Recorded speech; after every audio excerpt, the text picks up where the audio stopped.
എന്നിലെ ചിന്താഗതികളെയും പ്രവർത്തനങ്ങളെയും ഒരുപാട് സ്വാധീനിച്ചിട്ടുണ്ട്.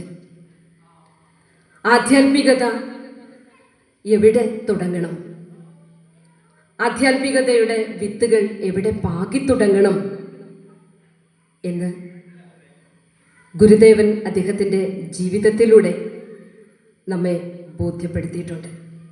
അതുകൊണ്ട് തന്നെ ആധ്യാത്മികതയുടെ അക്ഷരങ്ങളിലൂടെ കടന്നു പോകുമ്പോൾ ഗുരുദേവനെ സ്മരിക്കാതെ കടന്നു പോകാൻ നിവൃത്തിയില്ല.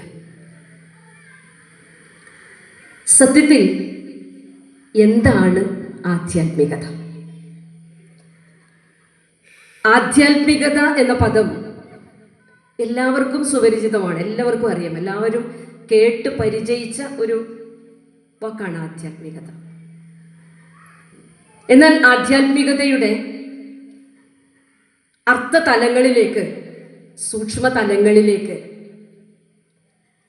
അതിൻ്റെ വിശദാംശങ്ങളിലേക്ക് കടന്നു ചെല്ലാൻ ആരെങ്കിലും ശ്രമിച്ചിട്ടുണ്ടോ? ശ്രമിച്ചവരുണ്ടാകാം. ആധ്യാത്മികത ഈ ഒരു പദത്തെ കഴിഞ്ഞ കുറച്ച് ദിവസങ്ങളായി, അല്ലെങ്കിൽ അതിനു മുമ്പേ ആയിട്ടും എന്നോട് ചോദിച്ച കുറച്ച് ചോദ്യങ്ങൾ പങ്കുവെച്ചുകൊണ്ട് പറയാം.